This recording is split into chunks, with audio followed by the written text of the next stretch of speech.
The HPI Venture has finally landed. Here it is. Let's crack this thing open. Let's take a look at what you get inside the box and take a quick tour around the much awaited HPI Venture FJ Cruiser.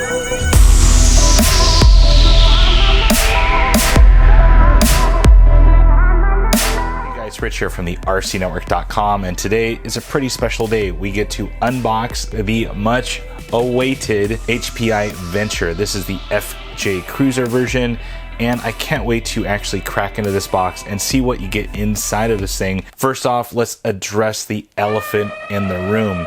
Now, the HPI Venture was first leaked out back in December of 2015. And yes, today is October 2017. So it's been almost 2 years since the first leaked photos of the Venture came out. Well, fast forward about a year later, and we saw a toy show in Germany that actually showed the Venture again. That was in 2017, earlier this year in January. And we were anxiously awaiting for this thing to hit the streets. Well, it's now October and we finally have it here. So let's take a look at this thing, see what we get. As always, some of the specs on the box. Yes, this is a full ready to run vehicle. You get everything, batteries, charger, everything in the box to get you started on day one. This, of course, is a 4-wheel drive 1/10 scale scalar vehicle. It does come with a 2.4 gigahertz radio. It is pre-painted, pre-decaled, pre-cut. This thing is fully assembled.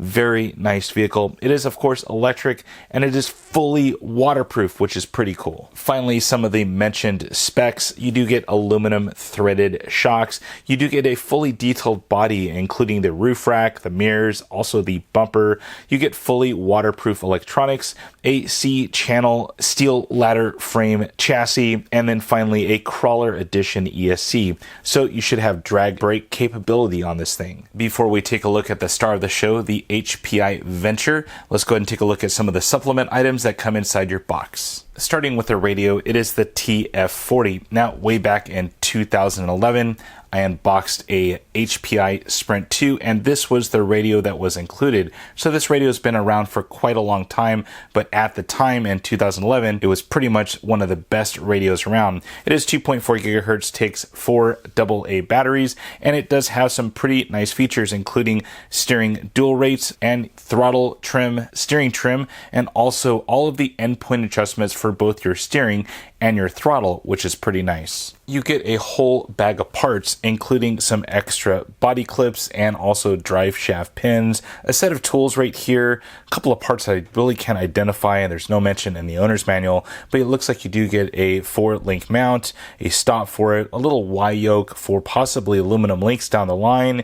You also get some body mounts, a servo on axle mount right there, extra rod ends, a couple of cord management items, and 2 extra drive shafts, although these drive shafts look a little bit smaller than the ones on the vehicle. You get an instruction manual, additional literature from HPI, and some official HPI decals. You get a wall charger with all of the different countries' plug adapters, and not included in my pre-release sample is the 2000 milliamp plasma nickel metal hydride battery, and also 4 AA's that will come in all retail kits, so this will be a true ready-to-run kit. And finally, there it is, the HPI Venture FJ Cruiser. Now, I've actually awaited this thing for quite some time, just like you guys, and what I like so much about this FJ Cruiser is just how scale it looks. I think HPI did a great job partnering, of course, with Toyota, and this is a officially licensed body, so you get all of the bells and whistles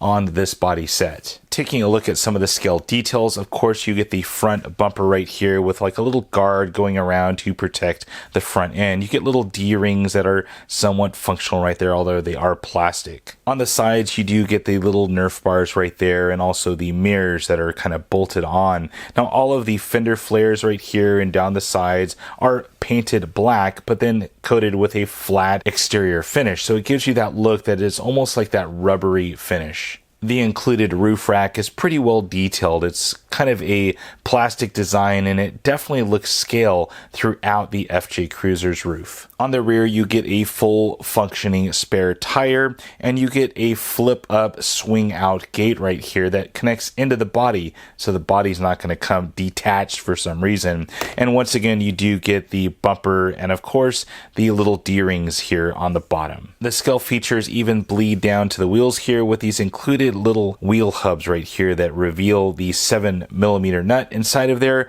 It's just a nice added touch that HPI did to make this as scale as possible. I do like the fact that HPI used decals right here to kind of tint the windows. Now, another vehicle in the market kind of blacked out the windows because it didn't have a scale interior. Now, this vehicle does not have a scale interior, but I do like the fact that it gave us an option to keep the scaleness of the body and then add an interior down the line. On the underside of the body, you can really see that this is a true scale body, and it was painted. This is not a screen print or anything like that. There are body clips holding the roof rack on and screws holding on the side mirrors. The glue-on plastic beadlock style wheel looks pretty good. Now, it is a 1.9 inch size wheel, and the tire on it measures right over 4 inches, like 4 1/8. The actual tread pattern looks pretty good, and the feel and grip of these things seem to be pretty nice. I actually like the grip. I wish these were a licensed tire. They just state HPI Racing right there. And on the flip side right here, they do have a 12mm hex, and it does read 6mm offset right there. So in comparison to like a Proline BFG, quite a bit of difference right there between a 4.7 inch tire right there and these smaller 4.125 tires. And finally, with the body off, we're able to check out the chassis. Now, this thing's pretty nice. I'm really excited to not only check this thing out, but also see how it does out on the trails. Now, what starts with this vehicle right here is the steel C-channel ladder frame chassis. This thing feels substantial. It feels thick, and it feels very, very supportive throughout the vehicle right here. Really impressed with the ladder frame. It just feels like it's almost like an upgrade to some of the other vehicles on the market. Now, the drive shafts look pretty decent. They do have a steel mount right here, kind of like what we see on the Wild Boar drive shafts from Axial. This is just a dog bone right here going from the transmission over to the transfer case. But what's pretty trick is there's a adjustment nut right there for the slipper clutch. So that's pretty cool. Just has the spring right there, you can see, and just dial it down. Looks to be like an 8mm nut right there. Just dial it down and tighten up the slipper. Flipping it over right here, I got the front end, and you see these solid axles right here with some cast aluminum pieces. We have like link mounts right here that kind of clamp around the axles, and also the kind of pumpkin case cover right here. That's also that kind of cast aluminum. Now, steering is controlled by a chassis mounted servo with a panhard bar, but what's really trick about this is they actually use a behind the pumpkin steering link. So steering link's actually way back here, kind of like RC 4-wheel drive did with their Galinda 2. So it's all the way in the far back, and you do also get some aluminum steering arms coming off the knuckles. So they're also back here on the back side, and everything looks pretty stout, and you have nothing kind of obstructing the front approach angle of your vehicle. Looking at some of the links, these are plastic links, and they are quite thin, kind of worrisome right here on these links. We do have an aluminum bar right here on the third link on the front end, so that's a little bit odd right here. And then going to the back, we have a 4 kind of link suspension, 2 traditional bottom ones, and then kind of like a V-link up here on the upper links. This one's a little bit stronger than the lowers, and it just goes into like a Y mount going into the upper link mount on the top of the axle. Looking at the driveline right here, we're seeing the motor all the way up front here, basically where a vehicle would have its motor. Transmission kind of tapers down here to the drive shaft going out to the transfer case.